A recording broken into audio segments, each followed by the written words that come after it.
사랑하고 축복합니다. 오늘도 성경 읽기 좋은 날입니다.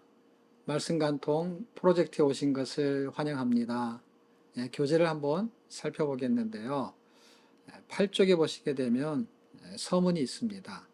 개강 포인트, 말통 52일의 특징, 성경의 역사와 구조, 성경의 구원 역사와 시대별 개관, 이 내용이 오늘 살펴볼 내용입니다. 성경 읽기가 사역이 될 수 있는가? 많은 사람들은 성경 읽기보다는 기도 사역, 전도 사역, 선교 사역 이런 걸 사역이라고 합니다. 단순하게 성경 읽는 거는 사역처럼 생각하지 않는 경우가 많습니다. 어떤 사람이 영어 공부가 너무 재미있어서 영어 때문에 그것이 사역이 되었다고 하는 이야기를 들은 적이 있습니다. 저도 하나님께서 은혜를 주셔서 성경 읽는 것을 재미있게 하셔서 성경을 읽고 읽히는 것이 사역이 되었습니다. 그런데 성경을 1년에 한 번 읽는 거 사람들 되게 힘들어 합니다. 밑에 보시게 되면 성경 일독 접근 방법이라고 제가 적어 놨는데요. 성경이 1년에 한 번 읽을 수 있는 방법 쉽지 않습니다. 그런데 역사적인 구조로 만약에 읽는다면 그것은 전체적인 흐름을 이해할 수 있기 때문에 성경 일독에 접근할 수 있는 아주 좋은 방법 중에 하나입니다. 이 책은 그런 강점이 있고 그런 특징이 있어서 그것을 말통의 특징이다 이렇게 적어봤습니다. 말통이라는 것은 말씀 관통, 말씀 통독의 약자라고 말할 수도 있는데요. 또 다른 의미가 있습니다. 말씀의 통, 말씀과 소통, 말씀과 통한다라는 의미를 가지고 있습니다. 그러니까 말통의 특징은 말씀하고 통하는 특징이 있는데요.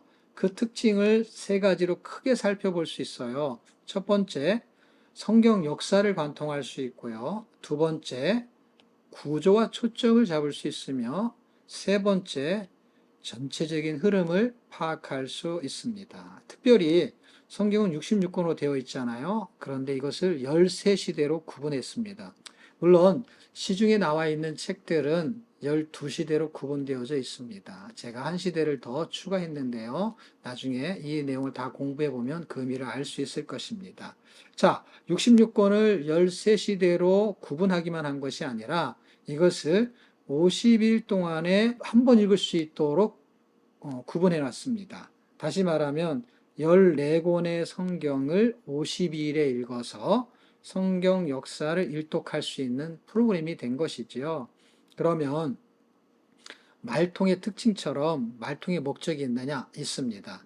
말통의 목적은 다시 말하면 말씀을 통독하는 거에 목적을 가지고 읽어야 된다는 거예요. 거룩을 회복하는 것이 말통의 목적이고요. 성경 읽기의 목적이 되어야 합니다. 그럼 어떻게 거룩을 회복할 수 있느냐 할 때 성경 읽으면 가능하지 않겠냐 할 때 기도와 말씀으로 거룩해진다라는 성경 말씀도 있습니다. 그런데 굉장히 중요한 것은 뭐냐? 이것을 잘 못하게 하는 방해 세력이 있다라는 걸 볼 때 이것은 영적인 전쟁과도 같은 것입니다. 이 영적 전쟁이 바로 성경 읽기와 같은 것이죠. 자, 여기 보시면 말통의 목적과 거룩 회복 중간층에 보시게 되면 이스라엘의 포로 귀환 시대의 느헤미야는 이런 문장이 나오죠. 느헤미야는 성벽을 재건한 인물 중에 한 사람인데요. 52일 만에 성벽을 재건했어요. 그런데 왜 대단하냐면 성벽을 재건하는 방해 세력이 엄청 셌기 때문에 52일이라는 날짜는 굉장히 짧은 시간에 성벽을 재건한 것으로 기록된 것이죠. 그러면 성벽을 재건하듯이 말씀을 읽어가지고 우리가 회복해야 될 게 있다라고 했는데 그게 거룩 회복이잖아요. 거룩을 회복하는 것은 존재와 말씀과 거룩을 회복하는 말통 52일의 기적은 핵심이 말씀은 죄와 타협하는 내부의 적과 부패의 근원을 적출하는 능력이 있기 때문에 그렇습니다. 그런데 방해 세력이 있다는 건 굉장히 중요합니다. 우리가 성경을 못 읽는 것은요, 방해 세력을 생각하지 않고요, 시간이 없기 때문에, 또는 성경 내용이 어렵기 때문에, 또는 성경의 문화적인 접근, 배경적인 접근, 이런 지식이 부족하기 때문에 라고 생각하는데 절대로 그렇지 않습니다. 그런 요소가 있는 건 분명해요. 그러나 그것 때문에 성경을 못 읽는 것이 아닙니다. 성경을 읽지 못하게 하는 세력이 분명히 있는 것이고 그거에 대해서 우리가 전략이 필요한데 그것은 바로 영적 전쟁이라는 거예요. 그러면 성경을 읽으려고 하는 이유 중에 하나는 어떤 거냐? 이 영적 전쟁 때문만이 아니죠. 다시 말하면 성경을 읽어야 되는 이유는 복 있는 사람은 반드시 성경을 읽고 싶은 마음이 생긴다는 거예요. 왜? 성경을 읽으면 이게 좋습니다. 저게 좋습니다. 이렇게 생각해요. 그런데 성경을 읽으면 좋아지는 게 아니라 성경을 읽는 사람이 복 있는 사람. 그러니까 성경을 읽었기 때문에 복을 받는 게 아니고 복을 받았기 때문에 성경을 읽는. 그렇기 때문에 시편에 있는 말씀, 이런 말씀이 있어요. 복 있는 사람은 여호와의 율법을 즐거워합니다. 그래서 그 율법을 주야로 묵상합니다. 이렇게 성경은 기록하고 있어요. 제가 거기다가 질문 하나 던졌잖아요. 나는 무엇을 즐거워하는가? 우리는 무엇을 즐거워하죠? 어떤 사람들은, 물론 아이들일 경우도 있지만 어른도 충분히 그럴 수 있어요. 뭐가? 컴퓨터 또는 핸드폰을 가지고요, 게임하는 거를 즐거워하는 사람이 있어요. 어떤 사람은 오락을 즐거워하는 사람이 있어요. 어떤 사람은 정말 하면 안 되는 건데 그 말꼬리를 잡았다. 다시 말하면 뭐죠? 투기. 그런 거에 즐거워하는 사람이 있어요. 오락을 즐거워하는 사람, 쾌락을 즐거워하는 사람. 물론 잠깐 재미로 할 수 있어요. 근데 즐거워한다는 것은요, 취미 생활이 돼요. 그것을 계속하잖아요. 그럼 그게 특기가 되는 수가 있어요. 나는 무엇을 즐거워하느냐? 우리는 무엇을 즐거워합니까? 시편에 있는 이야기는요, 시편 기자는 말씀 읽는 거, 말씀을대로 살아보는 거를 즐거워하는 거, 그 사람이 정말 복 있는 사람이다. 이렇게 말한다면, 우리 안에서 말씀 회복 운동이 일어난다면, 그것은 정말 복 있는 사람한테 나타나는 일이라고 생각합니다. 히브리서 4장 12절에는요, 하나님의 말씀은 능력이 있다고 했어요. 어떤 능력? 살았고 운동력이 있다고 했어요. 게임을 좋아하는 사람만 있는 게 아니라요, 운동을 좋아하는 사람도 있어요. 그래서 그 운동 때문에 건강해지는 사람이 있어요. 그럼 보세요. 성경 읽는 거를 즐거워한다면 그 성경 읽는 것 때문에 좋아지는 게 있잖아요. 운동 때문에 좋아지는 게 뭐예요? 건강이라고 한다면 성경을 읽어서 좋아지는 게 있을 수 있잖아요. 그런데 사람들이 운동하는 것도 쉽게 생각하지 않습니다. 어려워요. 돈 주고 헬스클럽에 가입을 해도요, 사실은 1년치 등록해 놓고요, 한 달, 두 달 다니고 나서는 못하는 경우가 있어요. 성경 읽기 좋은 거 다 알아요. 그래서 연초에 작정을 해요. 그리고 한두 달 하다가 못하는 경우가 있어요. 꼭 헬스클럽에 돈 내놓고 못하는 것처럼 못하는 수가 있어요. 그런데 보세요. 헬스클럽은 돈을 내놓고도 못하잖아요. 성경은 돈 내놓고 못하는 게 아니잖아요. 그래서 도전만 할 수만 있다면 언제든지 할 수 있는 것이 성경 읽기인데, 그거는 연초마다 도전할 필요는 없죠. 매달 도전할 필요 있고 매월 도전할 필요 있는 것처럼 매일 도전할 수가 있습니다. 말씀이 일하시면 세상의 유혹을 불태울 수가 있어요. 내가 성경 읽는 것을 즐거워할 수 있는 마음이 생기게 된다면 이것은 기적이고 하나님의 은혜인 것입니다. 제가 성경을 한 번 읽을 수 있었던 것은요, 어떤 은혜가 있었기 때문이냐? 시간이 많았기 때문도 아니고요, 또는 성경 읽는 것을 처음부터 좋아했기 때문도 아니에요. 하나님의 은혜로 성경 읽는 것을 재밌게 하셨어요. 하나님의 은혜가 어땠냐면 성경을 읽고 싶게 만들었던 것이죠. 제가 이 사역을 하면서 굉장히 중요한 것은 성경을 읽고 싶게 만드는 것이 사역이 된 거예요. 성경을 무조건 읽으십시오, 이것이 아니라 성경을 읽고 싶은 마음이 생겨야 된다는 거예요. 건강한 사람은요, 운동 안 해도 건강해요. 그런데 보세요. 운동을 꼭 해야 될 사람이 있어요. 그 사람은 뭐예요? 건강을 지키기 위해서는 반드시 운동을 해야 돼요. 여러분, 밥을 안 먹으면 굶어요. 운동을 안 하면요, 그 근육이 빠져나가요. 영적인 근육 운동이 성경 읽기로부터 출발한다는 것을 꼭 명심하시기를 바랍니다. 다음 페이지를 한번 보실까요? 다음 페이지에 보시게 되면 이제 성경 개관에 대한 이야기를 다루고 있는데요. 성경의 역사, 이렇게 지금 주제를 제가 기록해 놨는데요. 성경에는 여러 가지가 있는데 그 중에 이제 역사적인 구조가 있어요. 그 역사적인 구조는 크게 일반 역사와 구원 역사로 나눌 수가 있는데 우리는 구원 역사에 초점을 맞춰서 이 책을 전개시키고 나가고 있는데요. 그 밑에 보시면 성경 역사에 그럼 뭐 좋은 점이 있는가 할 때 좋은 점이 있습니다. 그것은 집을 지을 때 여러분 어떻게 짓냐 할 때 기초공사를 튼튼하게 하잖아요. 근데 집을 그림으로 그릴 때는 신기하게도 보세요. 집을 어떻게 그린 줄 아세요? 지붕부터 그려요. 그리고 밑에 모양을 만들어요. 그런데요, 그림처럼 집을 짓는 경우는 없습니다. 우리가 성경을 공부하는 것은요, 지붕부터 공부할 수가 있어요. 근데 성경 읽기는 정말 기초공사, 이 바닥을 닫는 그런 연습과 훈련과 같아요. 왜 그러냐면 성경을 공부하기 위해서는 반드시 성경 읽어야 되잖아요. 큐티를 하기 위해서도 반드시 성경 읽어야 돼요. 굉장히 중요하다는 것을 뒤로 가면서 제가 설명을 해보겠는데요. 일단 이것은 기초공사의 유익성이 있다. 그래서 말씀의 집을 튼튼하게 세우기 위해서는 성경의 뼈대를 세우는 것과 같다. 그 밑에 제가 빨간 줄로 표시해 놨는데요. 성경의 역사를 잘 정리하면 성경의 뼈대를 세울 수 있다. 이것에 대한 가장 좋은 점은 11쪽에 제가 설명해 놨어요. 성경 역사로 뼈대를 세우는 건 어떤 장점이 있느냐 할 때 컴퓨터하고 집을 예로 들었거든요. 컴퓨터를 한 대 샀어요. 그런데 거기에 자료를 막 이렇게 저장해 놔요. 그런데 폴더가 없으면은요, 내가 자료를 찾기 되게 힘들어요. 저장은 마음대로 할 수 있어요. 그런데 찾아 쓸 때 되게 힘들어요. 안 그렇습니까? 우리가 집을 샀는데요. 책장을 하나 준비해 놓지 않고 책을 막 사놨어요. 그러면은 내가 필요한 책을 찾아보기 되게 힘들잖아요. 그런 것처럼 집에는 가구가 필요한 것처럼은요. 컴퓨터 안에는 폴더가 필요해요. 우리가 예수 믿고 신앙생활해요. 그 안에는요. 우리도 가구와 폴더 같은 게 있는데 그게 성경 역사 구조 뼈대입니다. 이것을 공부하시게 되고 이 구조로 성경 읽게 되면은 굉장한 기초 공사의 유익이 있음을 꼭 기억해 주시기를 바랍니다. 성경의 구조는 11쪽에 있잖아요. 이 구조는요. 누구나 다 아는 기초 상식과 같습니다. 그러나 이 과정을 통해서 청소년이나 어린이들도 만약에 할 수 있다면 여러분이 또한 가르칠 수 있다면 성경은 66권으로 되어 있어. 그런데 구약 성경은 39권인데 히브리서로 기록되어 있고 신약 성경 27권인데 헬라어로 기록되어 있어. 그리고 내용이 있는데 그 내용은 구약 성경은 오실 예수님에 대한 이야기고 신약 성경은 오신 예수님에 대한 이야기야. 그리고 전체 결론은 이런 거야. 어떤 거냐면 예수 그리스도에 대한 주제로 성도가 그분의 나라에서 하나님과 함께 왕노릇하는 거야. 결론은 왕노릇을 끝난다. 이렇게 설명해 줄 수 있는 아주 기초적인 내용이기 때문에 이 교재를 가지고 여러분이 청소년하고도 같이 성경을 읽을 수 있습니다.